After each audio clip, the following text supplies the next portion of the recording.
the financial situation in Venezuela. So those are my short-term perspective that I have. I'd say maybe close with a thank you, Mr. President, for the work that you've done to secure not only the national security, but the energy security of the region. And then thank you, Secretary Rubio, Secretary Wright, Secretary Burgum, for your leadership in this matter. Thank you. How long would it take you, Darren, as Exxon to, if we make a deal, how long would it take you to get in there and get started? Well, the first step, this technical team, as I talked with Secretary Wright earlier this week, we started from the beginning to put the team together so that if and when it was needed, we could hit the ground almost immediately. So we can hit the ground within the next couple of weeks, start the assessment, and then from there we need to understand. That's what we want. We want speed and quality. That's what we want. Thank you, Darren. And Conoco, Ryan. Thank you, Mr. President. Appreciate the opportunity to be here too, and you've assembled a great team. And our congratulations as well for removing one of the terrible people in the world and bringing them to justice. It was quite amazing. I think you've given hope to the people of Venezuela again, which I think is quite remarkable. And we've been on the other end of that despot regime a long time. Our assets were expropriated. I had a little bit more hair when that happened. And you know, I think we're the largest non-sovereign credit holder in Venezuela today. So we're in a bit of a different situation, but I think your big and bold idea to use energy commerce instead of conflict is something that could make a real big difference in Venezuela. And our company certainly stands ready to help in that endeavor. Encourage you to continue to think bigger and even bolder, and we've had some discussions with your energy team about that as well.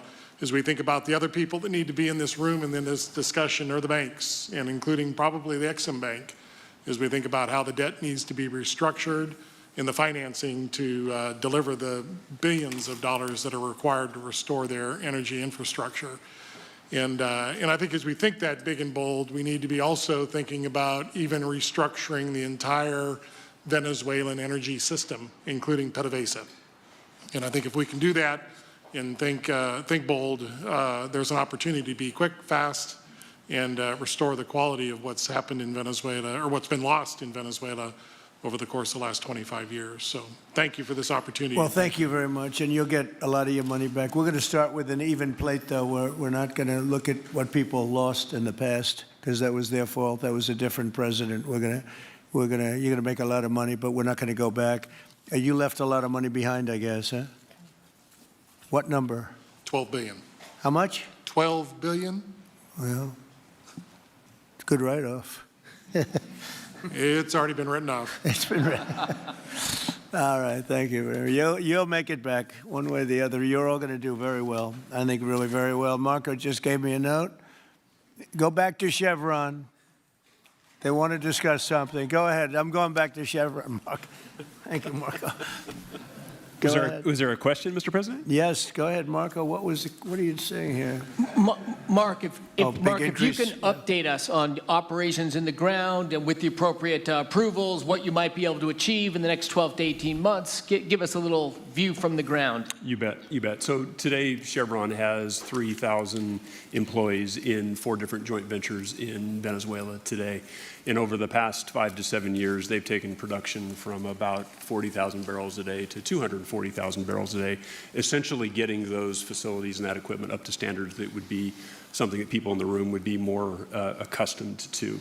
Given the work we've done with Secretary Wright and Secretary Burgum and even Secretary Bessent, I think we have a path forward here very shortly to be able to increase our liftings from those joint ventures 100%, essentially effective immediately. We are also able to increase our production within our own disciplined investment schemes by about 50% just in the next 18 to 24 months, and that's just leveraging what's on the ground. So to Secretary Rubio's comments about phase 1, this is taking the momentum of improvements we've already made there locally and building on those and creating more momentum for the people of Venezuela. Do you think you have an advantage being there? You've been there by the skin of your teeth. It's been tough for you to be there. But do you think you have an advantage over the other people in this room by the fact that you are there?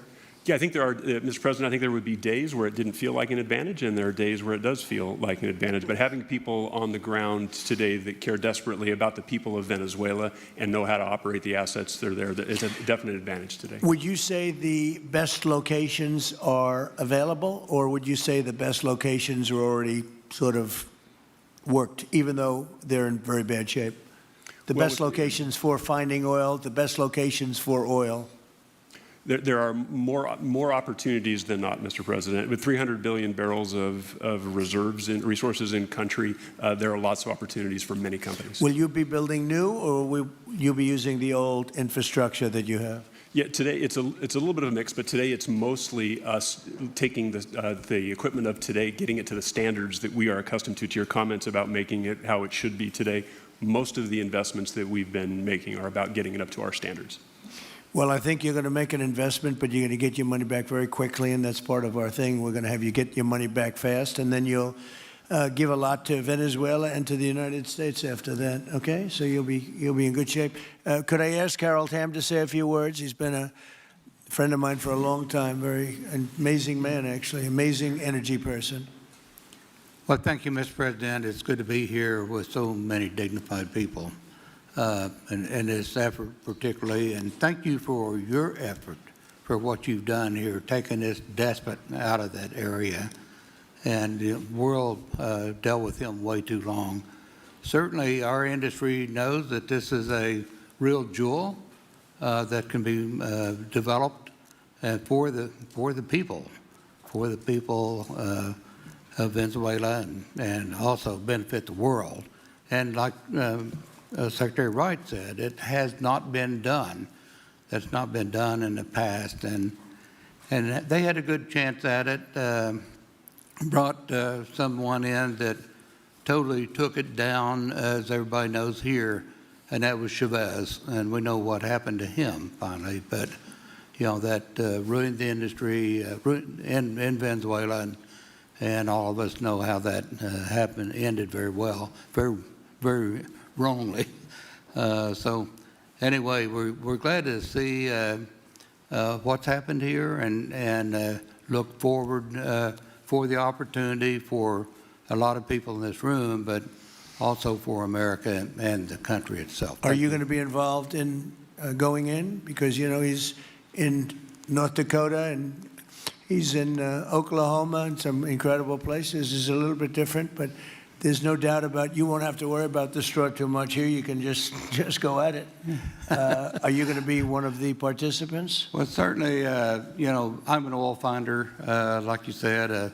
You know, Barry Spitzer, you know, told that story. The coach. And he's kind of exaggerated a little bit. It doesn't come out quite that easily usually. But anyway, great story. I love it.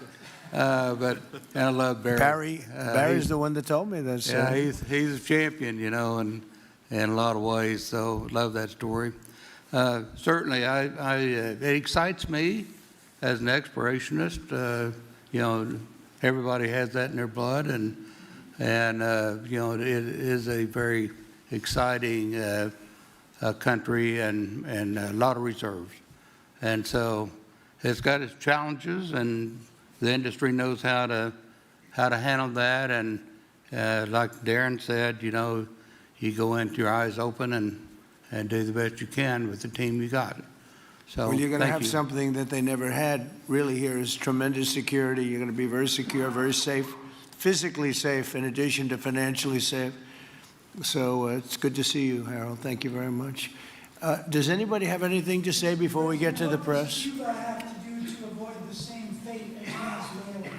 What does Cuba have to do? Well, Cuba's in bad shape. Cuba relied on Venezuela for oil and for money, and nobody really knows what's going to happen with Cuba. They're doing very poorly. They're really third world all the way, and we have a lot of great Cuban Americans, and I would say Marco fits very solidly into that category. And I might ask you to say a few words about, we were discussing it before, Cuba is a very different, they don't have energy, they don't have oil, but they would live off of the oil from Venezuela, and what they do have is very strong people and very powerful people militarily, and they would protect the people running Venezuela, and they would take in a lot of money from Venezuela. Now they don't have that. They won't be taking in any money. So, Marco, what do you think? Well, I mean, the fundamental problem in Cuba is that it's run by incompetent people that don't know what an economy looks like, much less a functioning one. They've made a choice, and that is they would rather have political control over their people than they would to have an economy that functions. And they've gotten away with it for 60-something years because they've had donors, the Soviet Union, and now most recently Venezuela, but that's now gone. So the people in control in Cuba have a choice to make. They can either have a real country with a real economy where their people can prosper, or they can continue with their failing dictatorship that's going to lead to systemic and societal collapse. So it's a very stark and dramatic choice, and it's one we hope to make the right one. We don't have an interest in a destabilized Cuba, but that would be their fault because they refuse to allow the people of Cuba to have either economic or political freedom for that matter. And you have a lot of people in this country that want to go back to Cuba and help Cuba. A lot of people have left, they came in penniless, they didn't have anything, and they become very rich people in our country, and they want to very much go back and help Cuba. So that's something that Cuba has that a lot of other places don't have. Peter? President Trump, thank you. I do want to ask you about Minnesota, but first, just more on topic. President Zelensky said that he was watching with the rest of the world as you made this order to go and capture Nicolas Maduro. And he said, if that's how it works with dictators, then the United States knows what to do next.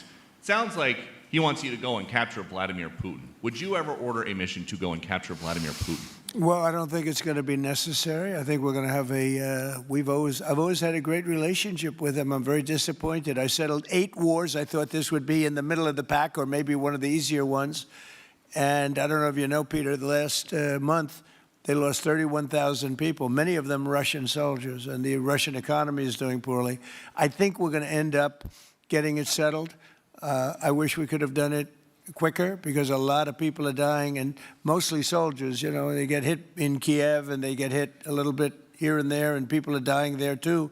But largely, it's the soldier population.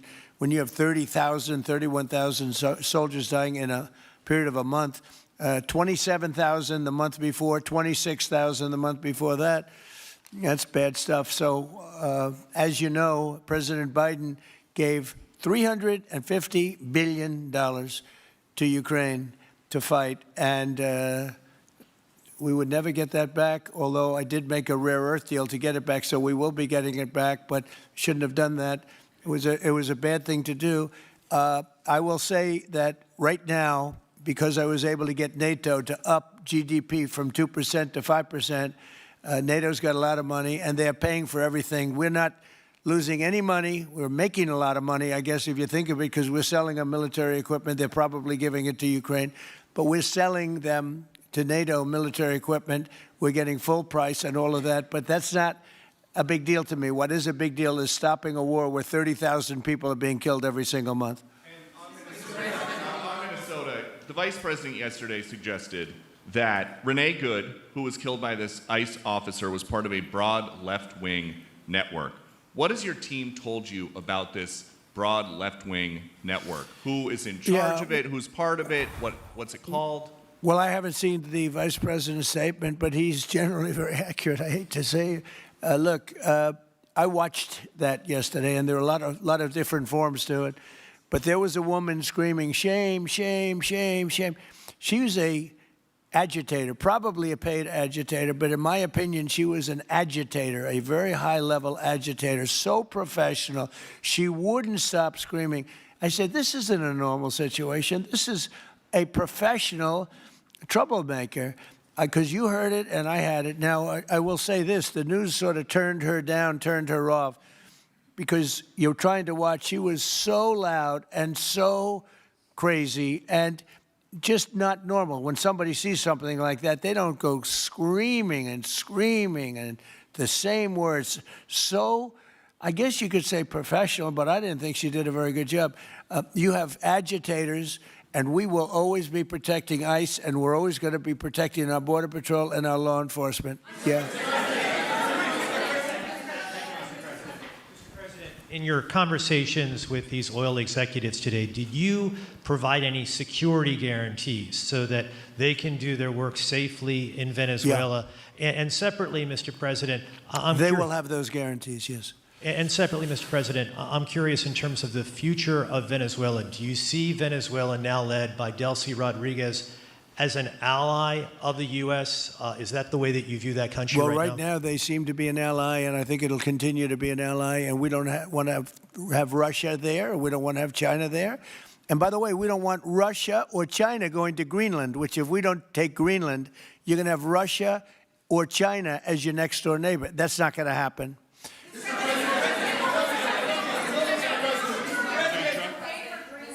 The white. Mr. White President, top. thank you. You just said that these companies would have security guarantees if they go in on the ground in Venezuela. They will have. And what is your plan there actually for these companies and those Americans who are going to be on the ground working for these companies? Well, there are going to be Americans. I assume they're going to be using a lot of Americans, but they're going to be using a lot of people from Venezuela and other places, I would imagine. But I would think that mostly they'll be using Venezuelan workers. They have a lot of great workers. They have a very high unemployment rate, and they have workers that are very familiar with taking oil out of the ground. Yeah. How long do you think the Ayatollah will be in power after what we've seen play out on the ground there? When is the U.S. going to get involved now that reports of protesters being killed on the ground? So Iran's in big trouble. It looks to me that the people are taking over certain cities that nobody thought were really possible just a few weeks ago. We're watching the situation very carefully. I've made the statement very strongly that if they start killing people like they have in the past, we will get involved. We'll be hitting them very hard where it hurts. And that doesn't mean boots on the ground, but it means hitting them very, very hard where it hurts. So we don't want that to happen. There have been cases like this where President Obama totally backed down. But this is something pretty incredible that's happening in Iran. It's an amazing thing to watch. They've done a bad job. They've treated their people very badly, and now they're being paid back. So let's see what happens. We're watching it. We're watching it very closely. Go ahead, please. Thank you so much, Mr. President. Yes, go ahead. Thank you so much, Mr. President. Do you have any comments in reaction to the recent attacks by the Syrian government alignment groups against US-backed Kurdish forces in Aleppo, Syria, which killed dozens of civilians and displacing many families? Does your administration bring peace between the Kurds and the Syrian government? I want to see peace. Yes, I do. The Kurds and the Syrian government, we get along with both, as you know very well. They have been natural enemies over the years, but we get along both, and we want to see Syria succeed. And so far, I think they are succeeding, but this is just breaking out, and we want to see that stopped. Go ahead, please. Colombia, Gustavo Petro, in a few weeks. Do you hope this meeting with Gustavo Petro marks a new chapter, a new beginning in the benefit of the U.S. and Colombia relations? What country? Colombia, with the president of Colombia, Gustavo Petro, your I had meeting. a very good talk with him yesterday, and he's been very hostile to us and to the nation and to me, called me a dictator and lots of other things, called Biden some terrible names, far worse than he called me. But he called yesterday through people, and he wants to meet. And that's fine with me. I've made up with people also, you know. So we're going to have a meeting with them. We had a very good conversation. The people of Colombia are incredible people. Marco would know that better than anybody because he's married to a woman from Colombia. And I don't mean Columbia University. That would be, I'm not sure. I think I like Columbia, the country, better, if you want to know the truth. The people are... Hold it.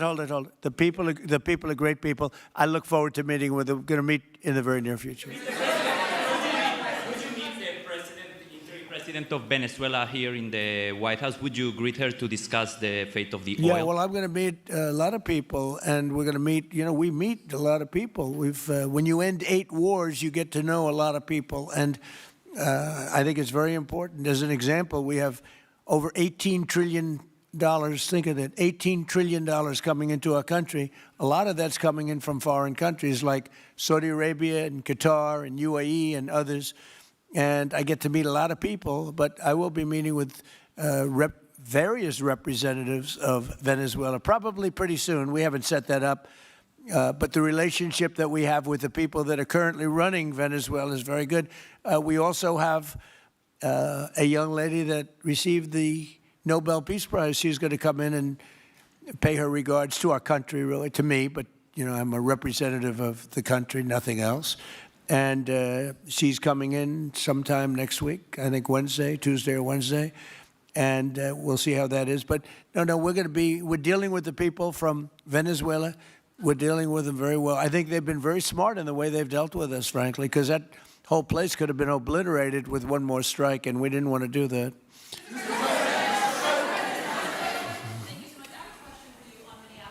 Venezuela and your meeting with Machado next week, if she gives you her Nobel Peace Prize, will that change your view about her running that country?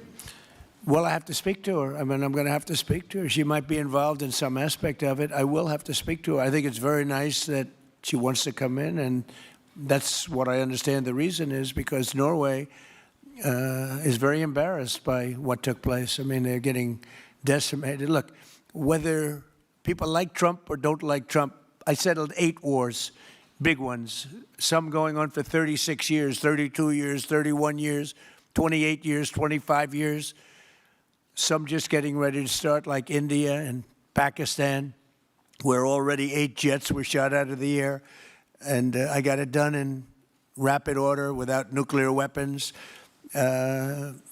I can't think of anybody in history that should get the Nobel Prize more than me, and I don't want to be bragging, but nobody else settled wars. Obama got the Nobel Prize. He had no idea why. He still has no idea. He walks around, he says, I got the Nobel Prize. Why did he get a Nobel Prize? He got it almost immediately upon attaining office, and he didn't do anything, and he was a bad president. So, I mean, you should get the Nobel Prize for every war you stopped. These were major wars. These were wars that nobody thought could be stopped. President Putin called me, and he said about 2 of the wars that he's been trying to stop them for 10 years. He wasn't able to do it. He couldn't believe it.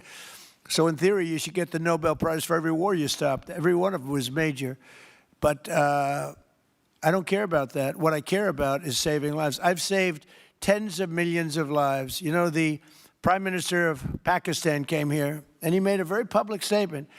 He said that President Trump saved minimum 10 million lives having to do with Pakistan and India, and that was going to be raging. So, you know, but I'm honored that she's coming here. I look forward to meeting her, yes. Go ahead.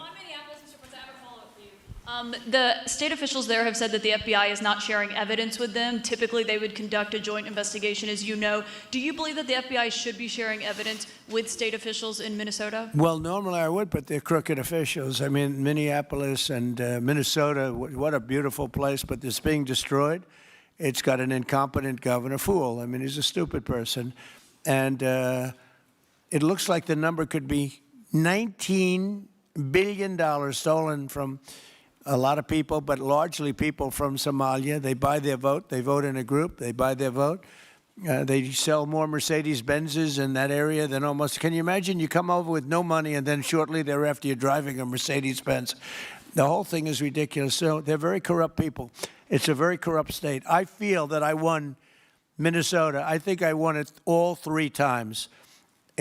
Nobody's won it since Richard Nixon won it many, many years ago. I won it all 3 times, in my opinion, and it's a corrupt state, a corrupt voting state, and the Republicans ought to get smart and demand on voter ID. They ought to demand maybe same-day voting and all of the other things that you have to have a safe election. But I won Minnesota 3 times, and I didn't get credit for it.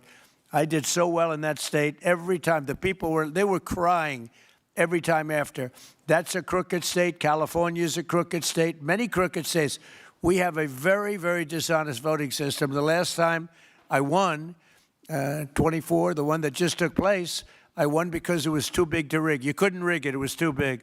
But I won the state of Minnesota. It's a corrupt voting system with an incompetent governor, a very incompetent governor.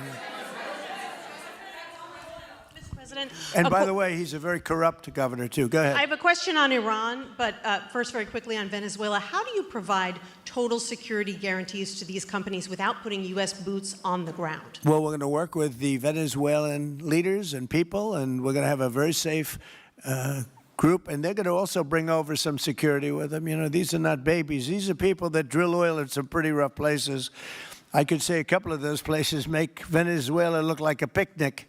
These people around the table, these are tough people. They go into areas that you wouldn't want to go. They go into areas that if they invited me, I'd say, no thanks, I'll see you back in Palm Beach. No, this is a tough group of people. They know how to do it. But we are, in addition to that, we'll have very good security for them. We're going to make sure there's very, very good security. And I think the people of Venezuela are going to give you very good security. You know, the people, now I'm not talking even leadership, the people of Venezuela are going wild over this. They named a street after President Trump. What do? You attack a country and they name a street? That's never happened before, although I heard that's also taking place in Iran. They named a street, the protesters. I just hope, you know, just God bless them. I just hope the protesters in Iran are going to be safe, because that's a very dangerous place right now. And again, I tell the Iranian leaders, you better not start shooting, because we'll start shooting too. With your glasses, sir, go ahead, please. Hold it. Next to you. Yes, glasses. The gentleman with the glasses. All right, thank you, Mr. President. With those very big glasses, actually. Yeah, Ferrari, actually. Mr. President, I have two questions. What do you want the European Union to do in Ukraine? The European leaders seem pretty divided on Ukraine. And then, if you can reiterate this straight message that you have to the Iranian leader, to Khomeini, the message that you have. You're talking about Iran? Oh, Iran, yeah. What the do I first one want is on Iran Europe. to do? I'm sorry? Where are you from? Italy. Oh, nice place. Yeah. Okay. Thank you. The first question So is what on are you Europe. asking about Iran for? Well, if you can answer about Europe and what you think the Europeans should do on Ukraine, and then a message. Well, look, Europe has been doing so much for Ukraine, but it hasn't been enough. And obviously that I would say that President Putin is not afraid of Europe. He's afraid of the United States of America, as led by me. There's no fear of Europe. You know, Europe's fallen behind. And Europe, and J.D. said it very strongly, I don't know, he took a lot of heat, but I didn't give him any heat. Europe is a different place. Europe is changing. Europe has got to get its act together. I love Europe. I guess I came from Europe, essentially. My roots are in Europe, but Europe is a different place. They have to get their act together. Now they have a great NATO leader, and they've gone up to 5% from 2% GDP. That's a big step. But they have to be very careful with their immigration policy, and they have to be because, you know, I will just say, to be nice, that there are certain places in Europe that are very important that are no longer recognizable. I'm being very nice. I'm being very diplomatic when I say that. They are not recognizable, and they have to be careful on energy, because they're putting windmills all over the place and losing a fortune. They're destroying their country. They're just destroying the beautiful landscapes, the beautiful everything. They're doing. And by the way, in case you people don't know, I'm not much of a windmill person. I can proudly say, Doug, that we have not approved one windmill since I've been in office, and we're going to keep it that way. My goal is to not let any windmill be built. They're losers. They lose money. They destroy your landscape. They kill your birds. They're all made in China. And all you have to do is, you know, just about all of the windmills are made in China, the structures. All you have to do is say to China, how many windmill areas do you have in China? So far, they're not able to find any. They use coal and they use oil and gas and some nuclear, not much, but they don't have windmills. They make them and sell them to suckers like Europe and suckers like the United States before. They are the worst form of energy, the most expensive form of energy, and in 8 years they're rotted out anyway. Go take a look at Palm Springs, California, and take a look at what that looks like. It looks like a junkyard of steel. So we don't approve, and I've told my people, we will not approve windmills. Maybe we get forced to do something because some stupid person in the Biden administration agreed to do something years ago. We will not approve any windmills in this country. On Venezuela, is it ultimately more important to you to establish stability there or democracy there? Well, you're talking about maybe the same thing. I mean, you're talking about stability or democracy. I don't know. To me, it's almost the same thing. We want stability, but we do want democracy. Ultimately, it'll be democracy. Peter? I do have a policy question, President Trump, but I'm having a hard time seeing here. I see the American flag lapel pin. What is the other lapel pin on Somebody your jacket? gave me this. You know what that is? That's called a happy Trump. And considering the fact that I'm never happy, I'm never satisfied. I will never be satisfied until we make America great again, but we're getting pretty close, I'll tell you what. This is called a happy Trump. Somebody gave it to me, I put it on. Thank you, thank you. And the policy question.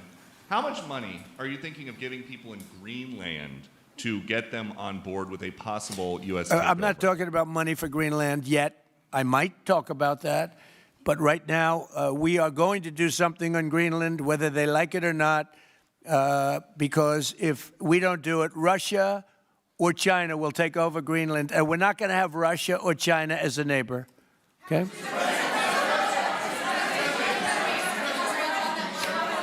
I would like to make a deal, the easy way, but if we don't do it the easy way, we're going to do it the hard way. And I'm a man, and by the way, I'm a fan of Denmark too, I have to tell you, and they've been very nice to me. I'm a big fan, but the fact that they had a boat land there 500 years ago doesn't mean that they own the land. I'm sure we had lots of boats go there also. But we need that because if you take a look outside of Greenland right now, there are Russian destroyers, there are Chinese destroyers and bigger, there are Russian submarines all over the place. We're not going to have Russia or China occupy Greenland, and that's what they're going to do if we don't. So we're going to be doing something with Greenland, either the nice way or the more difficult way. Please, go ahead, ma'am. Mr. President, why is it so important to you to own it when you have a military presence there, which you could expand to affect the security? Because when we own it, we defend it. You don't defend leases the same way. You have to own it. And, with a nation, look at what happened with Obama, with that horrible deal they made with Iran. It was a short-term deal. It was like a 9-year deal. Countries can't make 9-year deals or even 100-year deals. Countries have to have ownership. And you defend ownership, you don't defend leases. And we'll have to defend Greenland. If we don't do it, China or Russia will. It's not going to happen. We are not going to have, and I like China, I like Russia, I love the people of China, I love the people of Russia. I get along very well with President Putin, but I'm very disappointed in him. I get along very well with President Xi. I'm going to go over to China in April, but I don't want them as a neighbor in Greenland. Not going to happen. And by the way, and NATO's got to understand that. I'm all for NATO. I saved NATO. If it weren't for me, you wouldn't have a NATO right now. But we're not going to allow Russia or China to occupy Greenland, and that's what's going to happen if we don't. Go ahead. Mr. President, one, can you respond to that? And two, it was an amazing report. The most amazing thing is government jobs are way down. And yet the unemployment or the employment numbers are very good. We've gotten rid of tremendous numbers of federal government jobs. Nobody's ever seen anything like it. And yet the employment numbers are very good. They're really getting better. But now we have all those people to work in the private sector for a lot more money. I think that's one of the very big things. The other thing is at 5.4%. And remember, this is after we had a shutdown. And that shutdown had an impact because the concept of the shutdown, even though it's before, people knew we were going to be shutting down. A lot of bad things happened. And by the way, on January 30th, you may have another shutdown. We'll see what happens. But I think the numbers, Caitlin, were really amazing. Look, to think about 5.4%, nobody thought that. They thought it was going to be 2%. And you know what it is? It's tariffs. And it's also November 5th. We had a great election. A great election.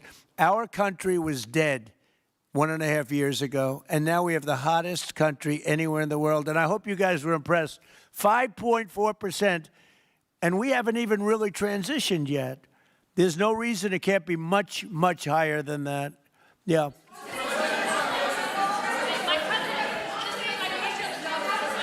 First off, can you respond to the manufacturing Let's numbers? give CNN a chance. They've been fighting so hard to get back into the mainstream. Mr. President, you posted some numbers actually on Truth Social last night. People saying you posted the job data early when you're not supposed to obviously share it till the next morning. Did you do that on purpose? No, I don't know. If they posted them, I said post them whenever you get a chance. I don't know. They gave me some numbers. When people give me things, I post them. But the numbers are amazing. Yeah, please. Administration plan to distribute the money from the Venezuela oil sales? Is it go, obviously you say it's going to go into these controlled accounts. Yeah. Would it go back to Venezuela in a Yeah. direct payment? Is it going through these goods? How do you plan to do that? Well, And we then I have want a to make second sure question. that Venezuela can survive. You know, Venezuela needs money, and we're going to make sure that they get money, and we're going to get money, and the oil companies are going to make something for the work they do, and they're going to get back their money. We're devising a formula, but it won't be so much of a formula. It's going to be what they need. We're going to take care of what they need. There'll be plenty left over. We're going to have a lot of money left over. And the money left over is going to the United States of America, and the oil companies are going to be very happy. Yeah, please. Thank you, Mr. Would the administration offer a backstop to these oil companies for like financial guarantees, some sort of backstop, if the country did destabilize again? That's a very interesting question. Using the word backstop, I haven't heard that word in a long time. That was at the Wharton School of Finance I last heard. That's a good term.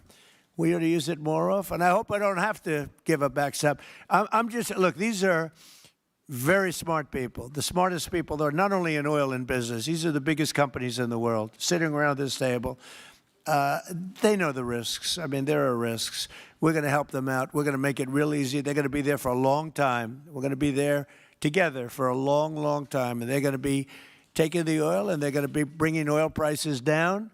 They're going to make a lot of money. They're going to get their money back. They're going to be safe. The people of Venezuela are going to be big beneficiaries, and the United States of America is going to be a big beneficiary for what we've done. And you know, one other thing I might say, it's also very big for national security because, again, just like Greenland, we can't have China or Russia occupy Greenland. We can't have China or Russia occupy Venezuela. And if we didn't do what we did, China or Russia would have been in Venezuela. I think I can, where's Mr. Chevron? So let me ask you, they would have been there if we didn't do this. Do you agree with that? They certainly have a lot of economic interests in country. There's absolutely no argument about that. They were trying to be there. I mean, you know, we had a Russia, I guess sort of I call it a semi-Russian ship yesterday that we took over, and Russia decided not to defend that ship against us. It's a big movement. The ship was loaded up with oil, and we took the oil, and it came out of that port. But Russia would be there or China would be there, and we want them to be there for a different reason. We want them, do you people agree? In particular, China, they need a lot of oil. Russia doesn't need so much, but Russia was there anyway. But I assume you agree that China would like to be doing a lot of business there by buying oil, and I want to just tell President Xi and President Putin, but more so in this case President Xi, because they do need a lot of oil, and we are open for business in the United States, and we are open for business in Venezuela, right?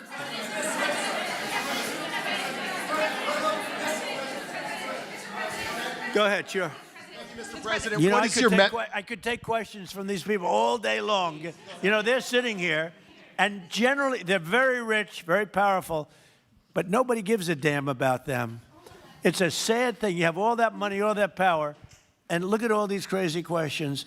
We could do this all day long, and they wouldn't be satisfied. I have a question on today's meeting, Mr. President. We'll take a few more, I have though. a question on today's meeting, Mr. President. Do you have? Let me ask you more importantly. Do you have any questions from the biggest? Yes, sure. Hold it. Do you have any questions for the biggest people on earth, the biggest business people, the biggest companies anywhere on earth? Do you have any questions for these people? No. Do you have a question for them? Go ahead. Go ahead. Ask them a question. To rebuilding the oil infrastructure in Venezuela, and for the executives in the room, what do you need from the administration in order to invest? That's a good question. Do you want to go and answer that question? Yeah, Exxon, small company.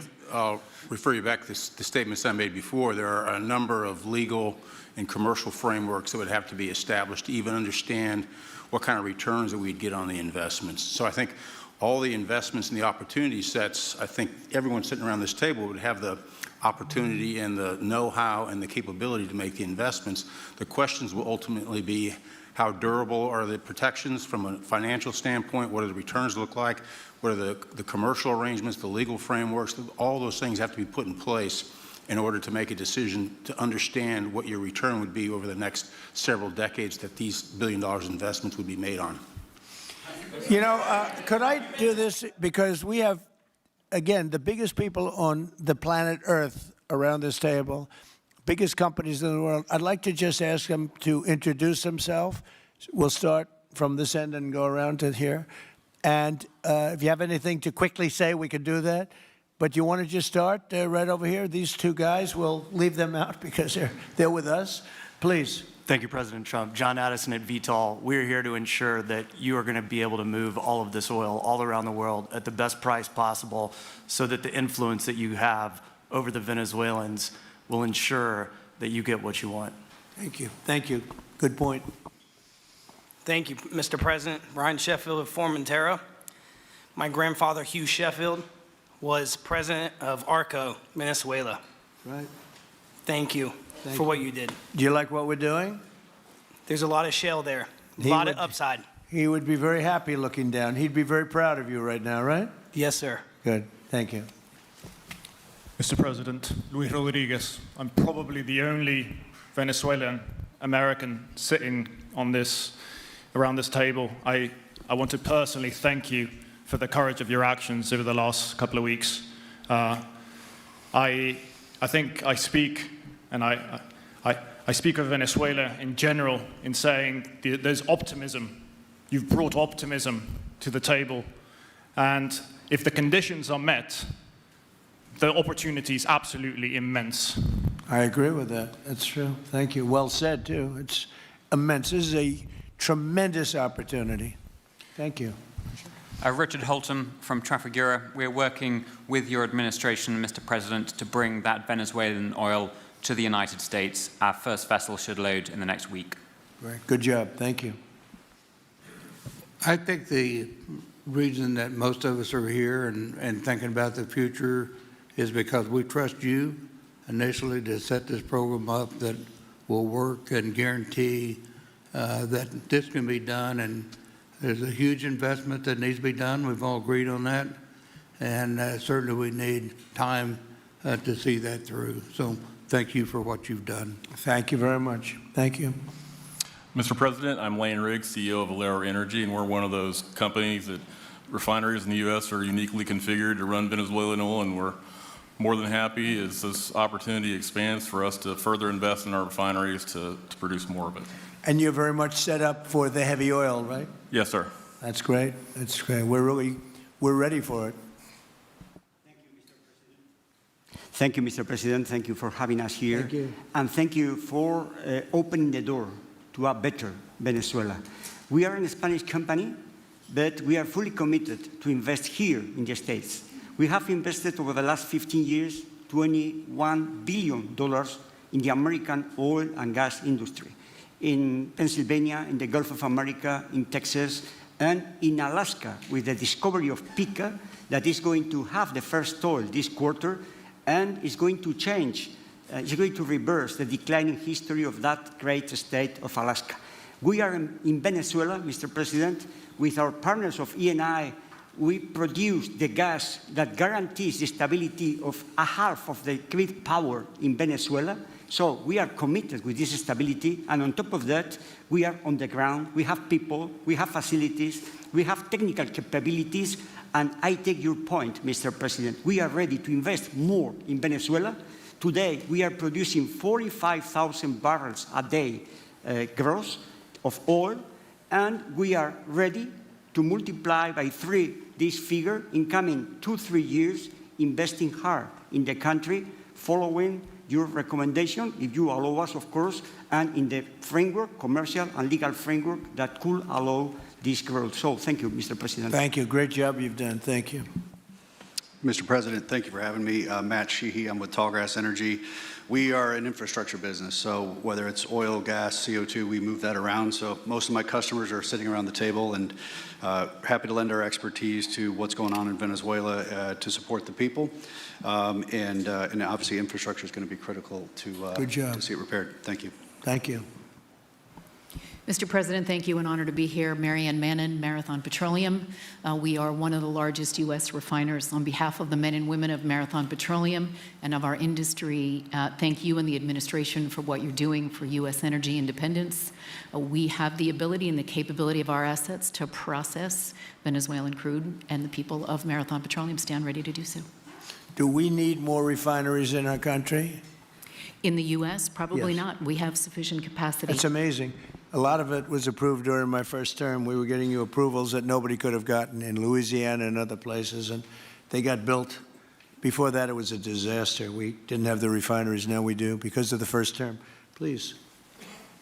Darren Woods, ExxonMobil. Okay, we'll go over here. Thank you, Mr. President. Jeff Hildebrand, founder and chairman of Hillcorp Energy, one of the largest private energy companies in America. Who's bigger, you or Harold? We're close. Huh? We're close. Harold. Absolutely, Mr. Ham. But thank you for your great, tremendous leadership in protecting the interests in the Western Hemisphere. The message that you have sent to China and our enemies to stay out of our backyard is absolutely fantastic. So thank you. Thank you very much. And finally, Hillcorp is fully committed and ready to go to rebuilding the infrastructure in Venezuela. You'll go there? You'll be going? Yes. Good. That's good. You'll be very happy. Thank you very much. Thank you, Mr. President. Jeff Miller, CEO Halliburton Company. We are the largest American oilfield services company. We're the second largest in the world, been in business over 100 years. Started operations in Venezuela in 1938. Long time in Venezuela. I personally lived there for 4 years and raised my kids there. So quite familiar with Venezuela and just couldn't express gratitude more so for the opportunity to return to Venezuela under the stability that I know that this team and your team are able to deliver. And so When did you leave? Huh? When did you leave Venezuela? As a company, we left under the sanctions in 2019. So we had intended to stay, and then when the sanctions went into place, we were required to leave. But very much interested in returning. Have 600 Venezuelans with Halliburton today, all around the world. Look forward to putting them back to work. Great job. Great Thank job. you. You'll be back. Please. Mr. President, I'm Alex Cranberg. My company, Aspect Energy, is one of the leading American international wildcatters. We've found significant fields in Central Are and you a South. wildcatter? I'm a wildcatter. That's pretty cool, I'll tell you. I would have been a wildcatter too if I was in. And you've been successfully wildcatting. We've found significant fields in Central and South America, in the Middle East, and in Europe. We're a leading That's oil great. producer in Hungary. But probably the most pertinent example is what a wildcatter does is take on risk and try to reduce it, and then other people come in and put more capital in later, so we're kind of kickstarters in the oil industry. We went into Kurdistan very early on, back when Right. people told us it wasn't safe and we shouldn't do it. We found a big field there, and it ultimately has got to be developed along with one of my colleagues here to be one of the big leading fields in Kurdistan. We think that Venezuela has a tremendous amount of opportunity. If you look at the reinvestment required, the investment required, people are talking about hundreds of billions of dollars. But if you put that in perspective, that's 1 million barrels a day for 15 years is $220 billion net cash flow.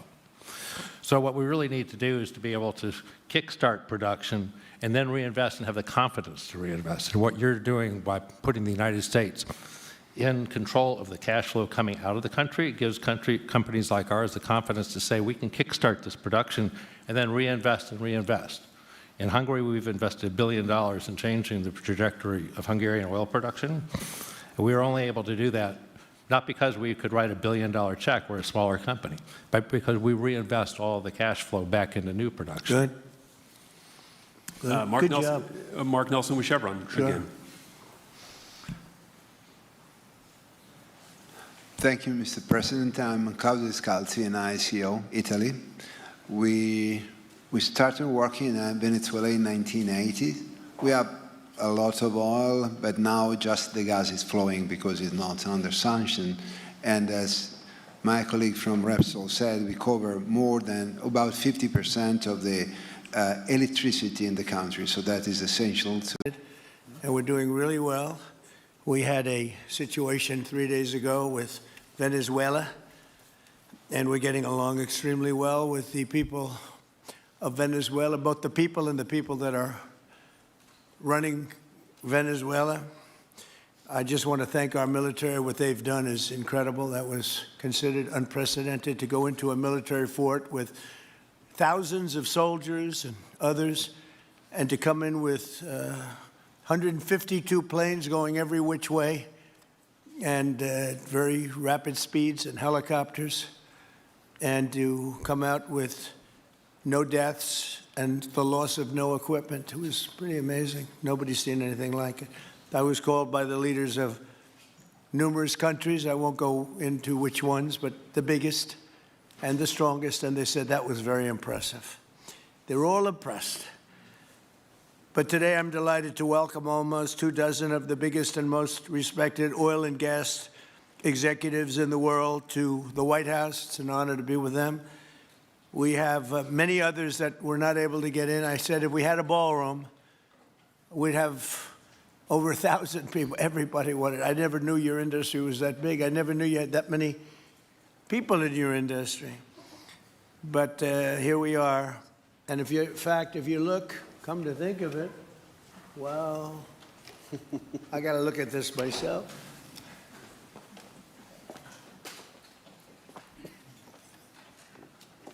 Wow. What a view. This is the door to the ballroom. Well, what did you have?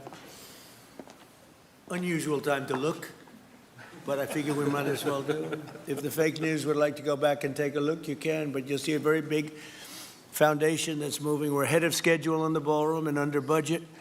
It's going to be, I don't think there'll be anything like it in the world, actually. I think it'll be the best. We went from, this is, as you know, our biggest room, which would seat 100 for dinner, maybe, if you're lucky, if you're nice and tight. And the ballroom will seat many. And it'll also take care of the inauguration with bulletproof glass, drone-proof ceilings, and everything else, unfortunately, that today you need. So we're going to discuss how these great American companies can help rapidly rebuild Venezuela's dilapidated oil industry and bring millions of barrels of oil production to benefit the United States, the people of Venezuela, and the entire world. And yesterday, the number is 30 million barrels. I can't even, is that a correct number? 30 million barrels. You hear that, Peter? Of oil was given to us by Venezuela. That's a lot of oil. It's about $4 billion worth, and it's on its way to the United States right now. And we want to thank Venezuela for that. And we're working very well with them, obviously, or they wouldn't have been so generous. But they respect us again. They didn't respect us at all before. So that's money that goes to the United States. Some will go to Venezuela, and some will go to the oil companies, but not that, because that's already been extracted. So you're not getting any of that, but when you start extracting, you'll get. But it's tremendous reserves, among the biggest in the world. Some people say it is the biggest in the world. And we're going to be working with Venezuela. We're going to be making the decision as to which oil companies are going to go in, that we're going to allow to go in. We're going to cut a deal with the companies. We'll probably do that today or very shortly thereafter with Chris and Doug. And we're dealing with the country, so we're empowered to make that deal. And you'll have total safety, total security. One of the reasons you couldn't go in is you had no guarantees, you had no security, but now you have total security. It's a whole different Venezuela, and Venezuela is going to be very successful. And the people of the United States are going to be big beneficiaries because we're going to be extracting, numbers of, in terms of oil, like, few people have ever seen, actually. So you're dealing with us directly. You're not dealing with Venezuela at all. We don't want you to deal with Venezuela. Let me thank Vice President J.D. Vance, who's doing a fantastic job. Secretary of State Marco Rubio, likewise, a fantastic job. I have good people. I like them better than my first group. But we had a great, despite that, we had a great first term. We had some great people there, too, by the way. But we had a great first term. We had the greatest economy in the history of our country in the first term, but this is blowing it away. And you haven't seen anything yet. Everyone's been shocked by the numbers, 5.4% GDP. And that's despite the fact that we were badly hurt by the Democrat shutdown, of which they'd like to see if they could shut it down again. Secretary of the Interior Doug Burgum, who's fantastic. Secretary of Energy Chris Wright, recommended by Doug as being the greatest oil man anywhere in the world, because I wanted Doug for that job, energy, and Doug said, no, sir, there's a man named Chris Wright. I said, who the hell is Chris Wright? He said he's the most talented oil man anywhere in the world. I doubt you can get him, because typically oil men make a lot of money, and women. They make a lot of money, but Chris came. You took one of the greatest salary cuts probably in history, Chris, right? But he's a fantastic person, loves our country, and many other important members of this team.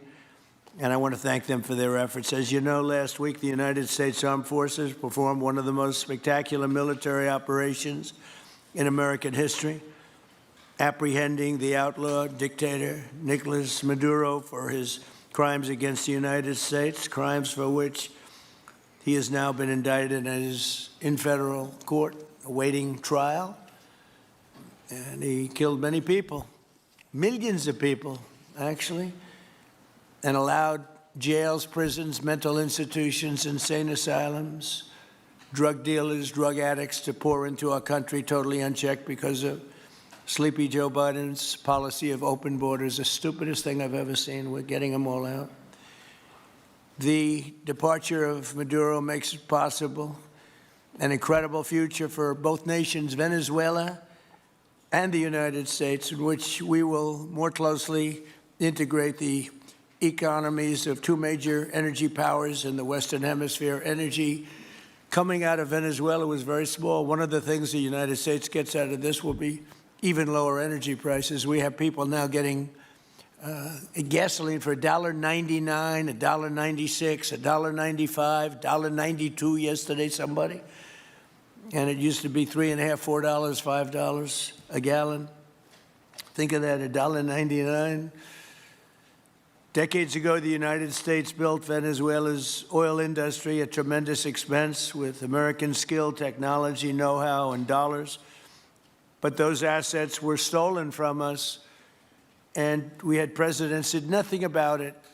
This president is much different than your other presidents. They did nothing about it. They stole it. Some of the people in this room were a little bit younger when that happened, but not that much younger. It wasn't that long ago. But they stole our assets like we were babies, and the United States did absolutely nothing about it. So now we're doing everything about it. Now we're doing 500% about it, but it's a long time after the act took place. So they stole from us, and it was taken by socialists and communists at the time, and Venezuela was going bad, really bad. And as much oil as they have, they're producing almost nothing, which is just a system. So we're really, if you look at it, we're taking back what was taken from us. They took our oil industry. We built that entire oil industry. Started a long time ago, but they took it, and they were very ungracious to this country, but now they're being very nice. American companies will have the opportunity to rebuild Venezuela's rotting energy infrastructure and eventually increase oil production to levels never, ever seen before. When you add Venezuela and the United States together, we have 55% of the oil in the world. The United States is #1. We have them drilling. Drill, baby, drill was my campaign. And Doug and Chris, I think we're setting records on drilling right now and taking oil without Venezuela. That's how we're getting the oil prices down. The plan is for them to spend, meaning our giant oil companies will be spending at least $100 billion of their money, not the government's money. They don't need government money. But they need government protection and need government security that when they spend all this money, it's going to be there so they get their money back and make a very nice return. The plan is for them to spend at least $100 billion to rebuild the capacity and the infrastructure necessary. Venezuela has also agreed that the United States will immediately begin refining and selling up to 50 million barrels of Venezuelan crude oil, which will continue indefinitely. We're all set to do it. We have the refining capacity. It was actually based very much on the Venezuelan oil, which is a heavy oil, very good oil, great oil. It's fantastic for certain things like asphalt roads, the best there is in the world for asphalt roads and other things. All of the companies here today are going to be treasured partners in bringing the nation of Venezuela back to life, restoring its economy, and generating great wealth for their companies and for their people, and also great wealth for the American people, and tremendous wealth for the companies that are going in. The companies that are going in, and if you don't want to go in, just let me know, because I got 25 people that aren't here today that are willing to take your place. So I just want to thank, these are people that I either know or I know of by reading lots of business magazines and journals and papers. These are the greatest oil people anywhere in the world. Harold Hamm, I see, is here. Harold, you know, there's a story about Harold Hamm that he could look at a piece of land, put a straw into the land, and oil pours out. Is that true about you? Whereas some of you guys have to invest hundreds of millions of dollars to find that oil. So we can't let that story be true. But they say Harold puts a straw into the land and oil comes gushing out. So you're not a big R&D person, are you, huh? He's called instinct for oil. Now, he's got other problems, but we won't talk about those problems. But he's been a great supporter of mine for a long time, haven't you, Harold? So congratulations. But we have, and I think Harold would agree, we have the greatest oil men and women anywhere in the world sitting in this room right now. And we have a lot of people that will be back to see us sometime next week. We're going to have another meeting for another group. But we're going to do this very quickly. We can have this done almost immediately. So I'd like to thank you all for being here. I'd like to invite Vice President Vance to say a few words, followed by Secretaries Rubio, Burgum, and Wright. And then we'll have a few words from representatives that are here and to discuss their ideas, a couple of them. We have Chevron, which has been, where's Chevron? Where are you? Yeah, far right. No, I thought you'd have a better location. You were the only one that was there for all that. I used to call you and say, what the hell is going on with Venezuela? He stuck it out. I don't know if you made money or not, but you stuck it out. I got to give you a lot of credit for that. Mark Nelson, thank you very much. Exxon CEO Darren Woods. Darren, thank you very much. How's Exxon doing? Okay? They'll do a lot better now, won't they, huh? Exxon's been amazing. It's been an amazing company. And ConocoPhillips CEO Ryan Lance, thank you very much. So you guys could say something, and then we'll take some questions from the press. And if anybody else would like to speak, we'll have you speak. We have all the time in the world. This is a big subject. This is massive wealth. And more importantly than massive wealth, it leads to lower taxes and a lot of jobs for Americans and for Venezuelans, but for Americans in this case. And I just, again, appreciate you all being here. And I'd like to ask JD to say a few words, please. Thank you.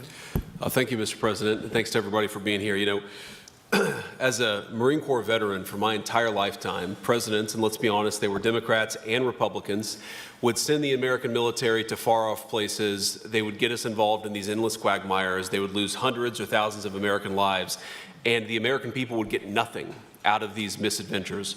And now you have an American president who's empowered the American military to stop the flow of drugs into our country and to ensure that we, as opposed to our adversaries, control one of the great energy reserves that exist anywhere in the entire world. And he did it without losing a single American life in the process. It was an amazing operation. It's going to make our country richer. It's going to make our country more powerful. It's going to make our country safer. And it's going to lead to the decline, the further decline of drug overdose deaths in the United States of America.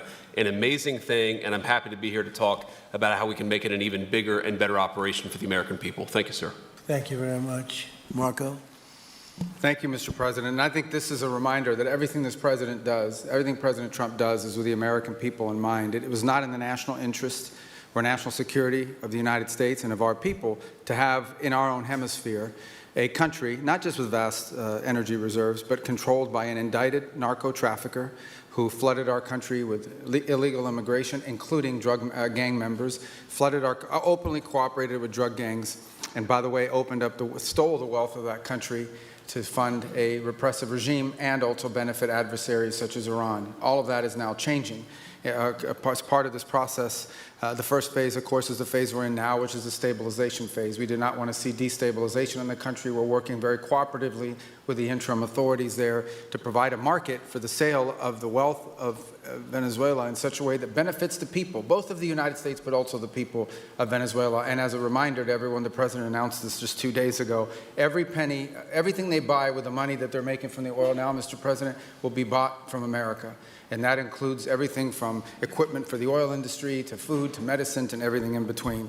The second will be a phase of recovery, and then some of these phases will overlap, and that is to have a normal economy again where the money goes to the benefit of people, not the benefit of our adversaries or the benefit of elements in that country and around the world that are against our interests, at the same time as a process of reconciliation has to happen internally among the different sectors of society and politics and the like. And finally, the third phase, which is the most important of the three, is when the country fully transitions into a normal country that we have strong economic and diplomatic and relations with, that is friendly towards the United States, that's not a foothold for our adversaries, that serves our interests, but also the interests of the people. It'll be a country that is wealthy, a country that is prosperous for the people, not for a handful of criminals, but also a country that is supportive of our interests in the region and throughout the world. And we thank you, Mr. President, and the team you've assembled that have brought us to this point. A lot of work remains, important work, but this is historic. Okay, thank you very much. Doug? Well, Mr. President, I want to thank you for your leadership, not just as President, but as Commander-in-Chief. The boldness, the execution, the breathtakingly precise work that you've delivered both in Iran back in June and here has changed the field for the whole world. And you always ran about the idea of peace and prosperity. And in Venezuela, as you know, this was a playground for every bad actor in the world. We had Russians, Iran, terror groups, all of them profiting from this criminal organization that was pretending to run the country. That makes America safer. You've secured the border, we're stopping the flow of drugs, and now with the normalization of relationships on an economic basis, it's going to mean tremendously for the prosperity of the American people. So I just want to say again, congratulations to you and to the entire leadership team. It's been an amazing, historic week on the scale of things that we haven't seen perhaps for 125 years in terms of the U.S. Exerting its influence over Latin America in a way that's going to make a change for generations. And on behalf of all the oil executives that are here today, Chris and I want to say thank you to all of you. It's your technology, your innovation that has put America in the place where today we are the most energy dominant country in the world. And that position is what's allowed us to take the action that we're taking with statecraft, with military action. None of that would happen if we were dependent on everybody else for energy. So you're a big part of the reason that we're able to move the way we are today, and we're grateful that you're here to be part of the solution going forward. Thank you, Doug, and you are doing a fantastic job, and we appreciate it. Everybody appreciates it. They know who's doing well. Chris Wright? Thank you, Mr. President. Yeah, what we've seen in the last week is leadership matters and credibility matters. Venezuelan oil has been sanctioned for many years, and the oil just flew, those sanctions were not enforced. That oil just floated out to trafficked by bad actors of the world. The resources weren't gone to a central place. The corruption and decline of Venezuela has been a crisis for the people of Venezuela. And as Secretary Rubio said, massive spillover effects in the United States, in crime, in drugs, in kidnappings, and in taking a huge resource base and making it not exploited, not developed. The whole world is a poorer, less opportunity-rich place because of that. When you have materials underground, they've been underground for 1 million years. That does not make them a resource. That does not make them valuable for your country, your people, or the world. They only become a resource with technology, with capital, with rule of law, and a system of governance that encourages the harvesting of those resources to make the better world. And we see here the dramatic contrast between the United States, which may have less oil underground than Venezuela. We have 20 times the production of Venezuela, 20 times the impact of human betterment, massively better quality of living here in the United States. That was at risk under the last administration. We've seen a lot of attacks on the energy that makes the world go round. President Trump's election has removed those risks, has embraced reality about how the world is energized, and we are at record production of oil in the United States, record production in natural gas in the United States. We've seen a meaningful decline in gasoline prices, diesel prices, travel prices because of jet fuel. And now President Trump is taking the genius of a different way to try to solve a 25-year festering problem in Venezuela, that all the traditional things have not worked. But ordering both a tremendous military operation to remove the heads of a criminal organization masquerading as a government, and then to use the power of our military, not to fire bullets, but to stop the flow of Venezuelan oil to the world, immediately gave us leverage over the interim authorities in Venezuela and has allowed us to be in this position today where the actions of this government can massively improve Venezuela for the better, and the bigger impact is to massively improve the quality of life, affordability, safety, and security of the United States. Very proud to be here. And we'll turn it over to Mark Nelson, who's the vice chairman of Chevron. Chevron has been in Venezuela for over 100 years, continuously. Mike Wirth, the CEO, had a knee replacement recently. He's not here. Mark is a tremendous leader in our industry, and I'll turn it over to him. Thank you, Secretary Wright. Again, I'll send Mike Wirth's regrets. He really wanted to be here, Mr. President. Right. Great guy. On his behalf, I have 3 very quick thank yous and an assurance I'd like to provide you all. The first thank you, Mr. President, is to you. It's thank you for convening this gathering. It's thank you for your leadership, and thank you for continuing to keep American energy domination in the forefront. So thank you for that. Thank you very much. The second thank you actually is to the cabinet. So Secretary Rubio, Secretary Burgum, Secretary Wright, your ability and commitment to continue to engage with the parties around the table to keep the world working is greatly appreciated. So thank you for that. And the final thank you actually would go to our Venezuelan employees of Chevron. They have been working tirelessly to operate safely, protect the environment in country, and their dedication and skill will help us in this next chapter. And finally, I'll close with the assurance. For more than a century, Chevron has been a part of Venezuela's past. We are certainly committed to its present, and we very much look forward as a proud American company to help it build a better future. And so, Mr. President, thank you for your leadership. You really suffered there. You stuck it out. A lot of people left. A lot of big companies left. Many of the people sitting at this table left because of the safety risk and other risks. But you stuck it out. I give you credit for that. Sometimes it was hard. I remember 6 months ago I told you to stay, just stay. Things are going to happen. You'll be very happy. I didn't know they were going to happen this fast or this conclusively. One thing I think everyone has to know is that if we didn't do this, China or Russia would have done it. And if China or Russia were a next-door neighbor, because essentially this is not around the other parts of the world so far away where you fly in an airplane for 24 hours before you get there. This is sort of a next-door neighbor if you think about it.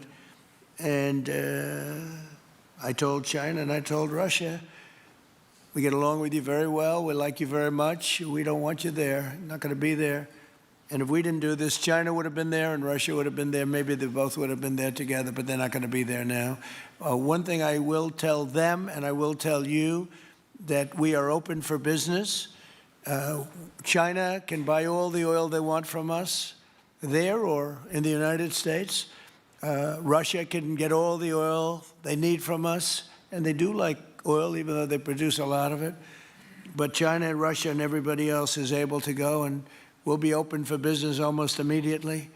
I have a feeling the $100 million will be spent $100 billion will be spent very, very rapidly by these very big, powerful, and rich companies, and I think they're going to be able to rebuild the infrastructure. And I hope it's going to be brand new as opposed to a rehab, because I know the tremendous difference between the new and the not so new in your industry. The new is much more beautiful, much better in every way, and actually much smaller. It's like everything else, gets smaller and stronger. It's a combination of smaller, better, and stronger. So I hope you're going to build all brand new stuff, rip out the old crap that's been there for so many years, and do it the right way. You're going to be there a long time if we make a deal. If we make a deal, you're going to be there a long time. If we don't make a deal, you won't be there at all. It's, you know, sort of interesting. But again, China and Russia would have been there if we didn't do this. And the other thing people ask about the second wave, I don't think it's going to be necessary. We have an armada, a giant armada like nobody's ever seen in that part of the world. And it's stationed off the coast. And we are getting along so well with the people that are involved and representing Venezuela that I don't think we're going to have any, I don't think it's going to be necessary to do the second wave. We were planning on a second wave, but the first wave was so powerful and so good and so strong. And frankly, the people in the country, they did the right thing. They were smart. They did the right thing. They didn't want to go through a second wave. But we've got a tremendous number of the most powerful ships in the world right there. I don't think we're going to have to use that. I'm happy to say that. I don't think we're going to have to use that at all. If I could ask Chevron, you did a great job. I want to thank you. And ExxonMobil, if you would say a few words, and then followed by Conoco, great companies, massive companies, great companies. Exxon, please. Sure. Thank you, Mr. President. I appreciate the invitation and the opportunity, frankly, for the entire industry to show up and provide a perspective. Frankly, we've been kind of unresponsive to the press regarding Venezuela, but I guess today's the opportunity to address the press directly with respect to a number of questions that have been asked of ExxonMobil. First and foremost, obviously, is the interest that we have in Venezuela. And I think, you know, the way I would position that, and I think one of the reasons why we see many of the industry players here is we're in a depletion business for a product that is in great demand and will be in demand for many, many, many decades to come. And as a depletion business, the biggest challenge we have is finding resources. There's an opportunity in Venezuela with all the resources there is we don't have that challenge of finding, we have the challenge of developing those resources. So I think it's in the best interest of these companies and, frankly, society as a whole for the industry to be interested in understanding what the opportunity here represents. I'll just share a philosophy that ExxonMobil has when we enter countries, because we do business all around the world in a number of different regimes. We take a very long-term perspective. The investments that we make span decades and decades, so we do not go into any opportunity with a short-term mindset. And there's a value proposition that we have to meet. It has to be a win-win-win proposition. Obviously, it has to be a win for the company and our shareholders and to generate a return for the investments that we make. It has to be a win for the government. The resources are an important source of revenue that help support the people of the places that we do business. And it has to be a win for the people. We have to be wanted there and to be a good neighbor. And those three things ensure a stable, long-term platform for the large investments that we make for the long term. With respect to Venezuela in particular, we have a very long history in Venezuela. In fact, we first got into Venezuela back in the 1940s.